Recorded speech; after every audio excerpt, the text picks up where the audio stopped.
Bronze Age believers. It's been a minute since I've made a video, so let's take a quick peek at the haul that I got from Daytona Beach Comic Con most recently. All of these books you're going to see right now are dollar bin finds, with the exception of a couple of books I picked up at a local shop that we'll get to in just a bit. Now, I'm not a big Captain Marvel fan necessarily because, of course, I think Shazam is the OG, a discussion for another time, but I could not pass up this absolutely gorgeous Bronze Age Gil Kane cover, issue number 37 of Captain Marvel, or Marvel, if you will. Got a couple of Dr. Fate books. This is a 3-issue miniseries just teetering on the edge of the Copper era, so we're almost near the end here when the flip-flop of Crisis on Infinite Earths. So there's issue number 1, and there's issue number 2, and still missing issue number 3. Little Ghost Rider action there, much like our good friend the G-Man likes tentacles. I can't really turn away a good shark cover, so Ghost Rider in the jaws of death. And then here's issue number 1 of the Further Adventures of Indiana Jones. This particular series didn't make it out of the 30s, and I started kind of picking this up, I don't know, a couple of years ago, and I thought, well, I like some of these covers, and then I got kind of drawn into, guess what, finishing the entire run. If you can believe it, lurking in the dollar bins, issue number 1 of Kull the Conqueror. Fresh out of Atlantis, leaping into the pages of comic books. Conan, of course, is my favorite barbarian, but in issue number 1, in this good a shape, obviously a little bit of damage along the spine, but hey, had to have it for the PC. Getting real close to finishing up my Marvel 2-in-1 collection. This is issue number 8 when the aforementioned Ghost Rider teams up with the Thing. So many great team-ups throughout this 100-issue run. All I need is issue 52 and 54 to complete the series. Then, can you believe this? Issue number 8, a little overvalued, actually, for really no reason other than the first appearance of Captain Universe, which is, you know, what?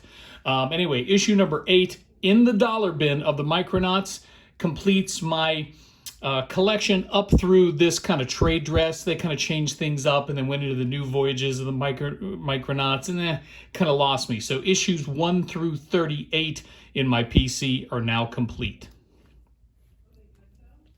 Couple of Spider-Woman finds, another run I'm getting very close to completing. Issue number 11, some great Carmine Infantino work here. And there you got issue number 30. No, you're not seeing through the eyes of a fly, or are you? Spider-Woman issue number 30. And this now leaves me, I believe, 4 issues left to complete this particular series. All of these books were coming at you in alphabetical order, by the way, and we're up to the S's after we got done with Spider-Woman there, and now we're on to Star Trek. I pick these up every time I see them. I don't really collect it. Some of the covers are a little wishy-washy for me, but Spock in a red shirt, I'm going to pick this up all day long, and guess what? $1. That's right, dollar bins, y'all. Return of the Jedi, newsstand edition, issue number 3. We got some first appearances, of course, of Admiral Akbar, it's a trap, and a few other of the mainstays from the film. And then you have issue number 4, first appearance of Nien Nunb and a few of the other folks that occurred on the big screen in Return of the Jedi. That's a direct edition. They had a newsstand, but it had some water damage, so I passed on that. Again, dollars. First appearance of the new Supergirl in this continuity, which of course later hails from Apocalypse, issue number 8. Some great Michael Turner artwork in here, and Jeff Loeb taking care of the storyline. Ali Garza does the cover work here for issue number 77 of that same particular series, the Superman-Batman run, little Supergirl and Damian Wayne incarnation. And then finally, from the dollar bins, the What If, issue 11, no nepotism here, What If, the Marvel bullpen of Kirby. And of course, Stan Lee were actually the Fantastic Four. Bit of a stretch, maybe? But hey, a great comic to have in the PC for sure. And lastly, from the new comics wall, or the new comics bin, we have Heatseeker, part of the Gun Honey universe. I'm a little late to the party on this one. couldn't turn down the Artgerm cover. Of course, have a little thing for redheads. Hey, who doesn't? Daphne from Scooby-Doo, this is all your fault. But anyway, great Artgerm cover. Great story here in issue number 1. Issue number 2. Issue number 3 is due out very, very soon. A little In-Hyuk Lee cover here in issue number 2.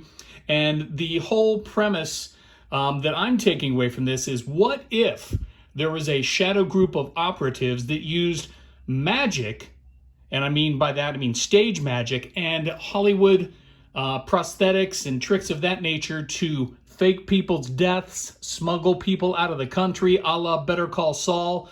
And it's pretty interesting. So very well written, great crime noir drama, and could not recommend this more for, a few reasons. Those are the picks, folks. Great time at Daytona Beach Comic Con. Thank you to our good friend Tom Knapp, and of course all of our friends in the distributor lanes and setting up the booths, and everybody who brings their shops and their side hustles to a convention like this. We love you guys and appreciate you so much, and this is definitely one of the best shows consistently every year here in the Sunshine State.